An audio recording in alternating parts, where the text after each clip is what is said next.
You're tuned in to the 3 Pixels podcast. This episode is produced by Allan Taylor.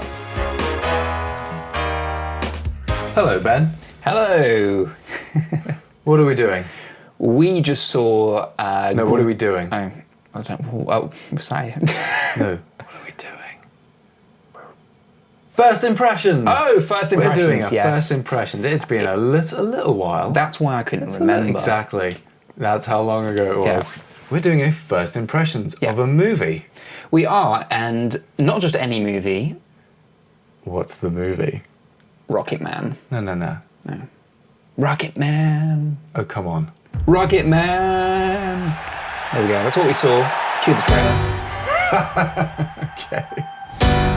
There are moments in a rock star's life that define who he is.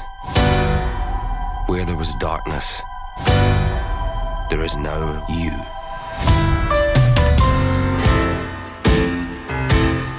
And it's going to be a wild ride.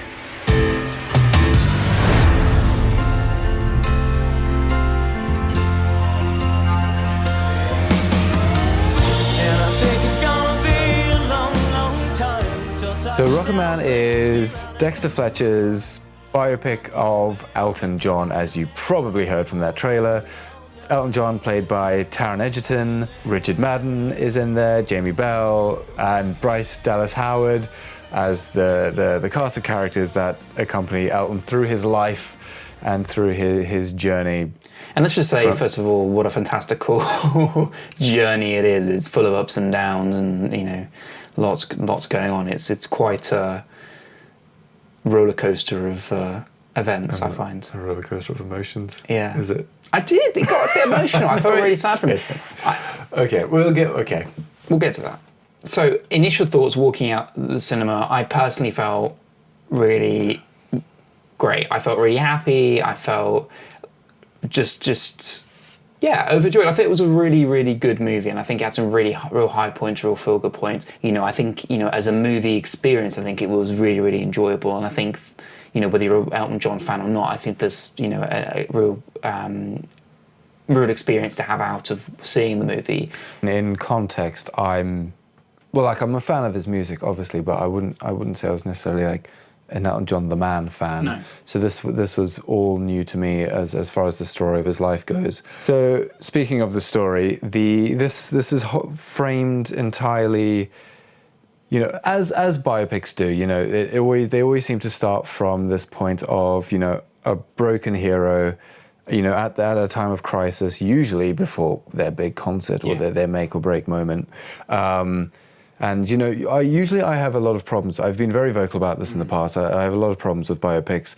They always follow the same formula. They're always these like really squeaky clean, not necessarily squeaky clean, because they're always about rock stars and stuff, and you can only get so squeaky. But when they're made by fans of the stars or family members or band members, there's always this tendency to deify them.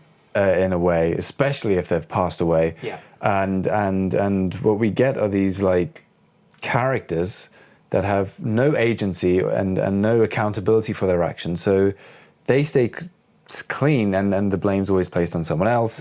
And you know, it's understandable. They want to either revitalize a career, sell records again, you know, and it always comes across as a marketing thing, but. Yeah, this felt different. It did feel different. I mean, first and foremost, it's almost not a biopic. It's a musical. Yeah, and straight in. So the whole thing's framed. He's in an AA meeting.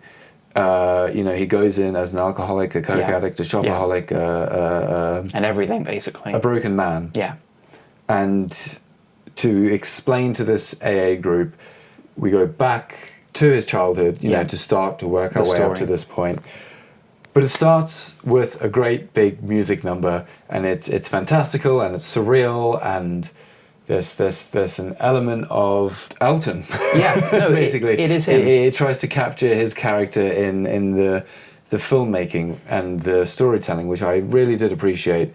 It felt fresh. Yeah, and from the first few minutes of the film, you knew exactly what it was and what it wanted to be and how it was performed. You got the idea straight out. Well, Elton John was involved in this. Yes. I mean, his production company, Rocket, produced it. Yeah, there's no getting around He was an that. ex-producer, so I had some trepidation going in. Oh, for sure. Like, is this going to just be another squeaky clean, bloody thing, Yeah. you know, where we're showing our hero with no accountability and, you know, he does nothing wrong, it's everyone else's fault. Yeah. Well, but, like, I thought it was a strong opening. Mm-hmm. All the way up, like, through his childhood, you know, we just break out into music Yeah. quite a lot. And it's broken up also then by these charming little moments. There's so many moments that create a smile. There's so many little things that, you know, I just looked over to you and like with a smile on my face because, you know, It's there's hard some not to great smile at moments. his songs. Yeah, but no, I think that but there was some nice interactions I'm in there saying as that as well. a positive. Oh, for sure. Like, Elton John's got some fun songs. Yes. And they use them to great effect. Yeah. Like, this isn't necessarily unique to this film, but they use the music and they use these surrealist musical numbers as character pieces as well, which I enjoyed a lot more when it was, you know, there are times it does delve back into classic biopic, you know, realism, you know, we're in the studio. Yeah. But these great big musical numbers, they're fun, they're absurd, and they definitely capture his character and also give us this journey, because it's a movie about not being loved, right? Yeah, and I was keen to ask you really because I found myself, and this is not normal for these kind of movies, I found myself really listening to the lyrics carefully as all that was going on to try and look for more detail about the thought, because the songs were used as added dialogue, as they often are in musicals, to explain the scenes, to explain the feelings. So it was very cleverly done. Yeah, exactly. And you know, that just shows also that the writing of the songs, you know, really did reflect the time and the feeling, the emotion. That they were very cleverly written, very cleverly put together. So you know, his music stands up and holds up to the movie as well in that sense. You know, they really work hand in hand together. And I found more appreciation, and I think when I go back listening to his songs, you know, later on now after seeing the movie, I think I'll have a greater appreciation to the mindset that he had and what was going on in his world when these songs came out. And I think the framing device of him telling the story also, like when he can just amazingly play the piano straight away, or when like a lot of the drug and sex sequences and stuff, like obviously it's all coming from his point of view as his like on a come down basically. So like that gives credence and you know, knowing that it's within this framework that he's telling the story to them and he's telling the story to us. Yeah, it made more sense. It made more justification for what you were saying. But not that you need it in an Elton John movie called Rocketman. No. You mentioned that you felt like there was emotion to it. Yeah. You got emotional. Yeah, I think to a certain degree. I certainly felt sorry for like him, and I felt emotions for him and with him in that moment. Yes. So I feel like it lacked that emotional punch that I think it was trying to go for, especially in the climax. And I've been trying to put my finger on why that is, because this movie deals with dad stuff, and that's like an easy thing to get me with. It's your kryptonite. It's my kryptonite. Like just put dad stuff in your movie and I'm a weeping mess. And like somehow it didn't work for me in this one. And I've been trying to think why. I definitely felt that it was trying to go far and beyond what I was feeling, but I was just trying to say that it did have emotional depth for me in some respect. It could have gone further. I'm not trying to take away from your experience with it. I'm just saying for me personally, like there was something missing. Yeah. Like it was a good fun time, but like so much of what happens in this movie with his journey in, you know, learning to love himself, going through and accepting himself and going through all these breaks like should resonate with me, but not to detract from anyone else's experience with it. I think, you know, going a long way into being kind of drawn into this world and really feeling for the character emotion, a lot of it obviously has to come down to the way that the actor portrays it and the way the actor involves himself and really embodies his character, which I think Taron did a very, very good job with. I think that he very much had the heart and soul of Elton John inside his portrayal of Elton John. You know, he may not have looked spot on. He was pretty close, I think, and the outfits were amazing. But he got the real details, which I do want to say here. That all the little bits that he does. If you listen to the way he sings his songs, I'm quite a musical person, so I kind of break this down more in my head. The way he, the little things he has when he sings, the little things he does with his voice and stuff like that. He really got it. He got the tone right. I think hearing. If I close my eyes, especially, I wouldn't have been able to say, "Oh, that's not Elton John." It really felt like it was him singing. So that connected me to his emotions a lot more. That's impressive, yeah. I really felt that, and that's a lot. It's a lot to do. So it's a lot for an actor to do, especially to be able to do the singing and the acting. It's not an easy thing to. I don't want to skip over that. Means. Yeah. So I want to give him full props. Oh, for that. I agree. I think he did a really good job portraying the character of Elton John. Again, like I don't know that much about the man himself, so I can't speak to his realism. No. But as a performance, I enjoyed it. Favorite moment from the movie? Favorite moment from the movie? One that stands out to you? Like I said, I really enjoyed a lot of the more surreal. I don't even want to call them trips because like the musical elements come in from infanthood. Yeah.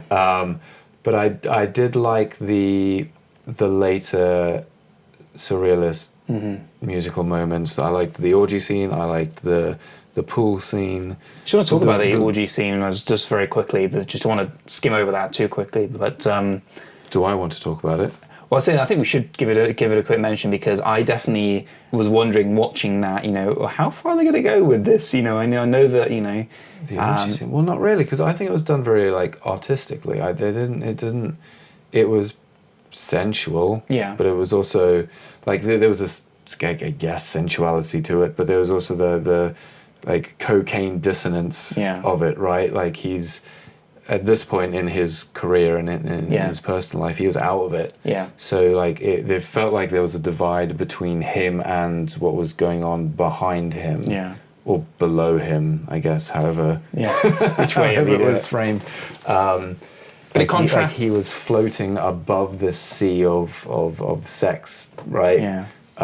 Which I guess, and like he was just waking up in random places, and it was wonderfully lit, wonderfully filmed, and also but the whole his OD scene as well, where he goes from the pool, gets dressed up as the Rocketman, and Richard Madden's character who plays his manager just keeps pushing him out onto the stage, and like he's getting worse and worse and worse, and like his performance is like still amazing because Elton John's known for his live performances, right? Sure. Like that's what I know him as, and they were all fantastic, and I really enjoyed that. When Elton John was not feeling confident, believe it or not feeling confident about going out on stage and not wanting to do that. Such a shy boy. Yeah, like the first time he playing the Troubadour, he didn't want to go out and do that. And then, he was trying to be coerced nicely, and then, someone else came along, I don't want to go too much deeper, but someone else came along and put their foot down and said, basically don't be an idiot, go out there. And he did that. And you saw the development of how it was something quite innocent when he was a bit younger and a bit unsure, but then later on it got a bit more serious. Going back to, we talked about the orgy scene, but I just want to wrap that back into. Listen, let's keep going back to the orgies. The intimate moment he had, the first intimate moment he had, then with his partner, with his soon to be manager. Yeah. That was quite for movie terms. For gay scenes, we don't really see many gay scenes in movies. We see them more as heterosexual, man and woman type thing. I found myself going, how far is this going to go? You know what I mean? How much they're going to go with this? Because it was quite an intimate, enjoyable scene. I know you enjoyed that scene very much, Allan. I did enjoy that scene. It's very arousing. Do you think they went far enough? Well, hey, listen, I'd go all the way. I normalise it as much as possible. But make it to the point where you're not sitting there thinking, oh dear, how far are they going to go? But they did go quite. They I don't know. They did it respectfully, but without being. They didn't make it over sexualized. Oh, they were having sex. It was sexualized. What do you mean? Okay, it wasn't eroticized. It wasn't like pornographic. No, but in like nature. What mainstream But movie was quite subtle, like more intimate. Yeah, it was nice. Yeah. It was a good time. Yeah, I think it was good to see that they very much. I know it's hard. Again, that's what it is. They didn't shy away from those. Yeah, I know what you're moments. saying. Like in a mainstream movie, obviously, like in a lot of independent movies and a lot of foreign movies. Yeah. So I guess maybe I'm not as maybe I'm like more used to seeing this. I guess in cinema, and which I feel like they did in this. Like I feel like they treated this as they would with any sex scene. And so they should be. Which is exactly how it should be. So we should be having this conversation, but it is something, unfortunately, that isn't always as well represented. I don't think they made a specific point about it. No. I don't think they made his homosexuality character trait necessarily. I mean, obviously, it's a big part of who he was and like finding himself. Because like this movie does deal with self-identity and self-love specifically, and the contrast and conflict between finding love from other people and finding love from yourself, and so this whole point of him coming out as a gay man in 1980s or whatever, maybe earlier than that, and in the UK, in our Christian society was a big sticking point. Yeah, like in this movie, so it's like they couldn't not address it. And it covered it in a more. Sorry. But I feel like they covered it in a more adult way than Bohemian Rhapsody did, which was so that's what I was coming up to. Like, that was my question. Like, it would be remiss for us not to address the fact that these two movies have come out very close to each other. Yeah, they're very similar. Yeah, I feel like they've come at it from different angles, but as I've not seen Bohemian Rhapsody, and I have no intention of seeing it because it looks rubbish, or it looks like everything I don't like about biopics. How does that deal with this same topic? Elton John, I feel, as being able to put his print on it, has been able to also make it more honest and feel more true to the subject matter, to really bring light to the way it was and that, and the difficulties. And I think Bohemian Rhapsody skirted on it a lot more. It definitely didn't go about it in the same way. It kind of, made light treads in that scene to kind of go, oh yeah, we know about that. That went on kind of thing in Bohemian Rhapsody, but this was very much clear night and day almost in that way. It's, in comparison, a better representation of the kind of struggles that went on back then. I do feel like this aspect of it did feel quite personal to his point of view of it, because he was a millionaire. He was adored by everyone anyway.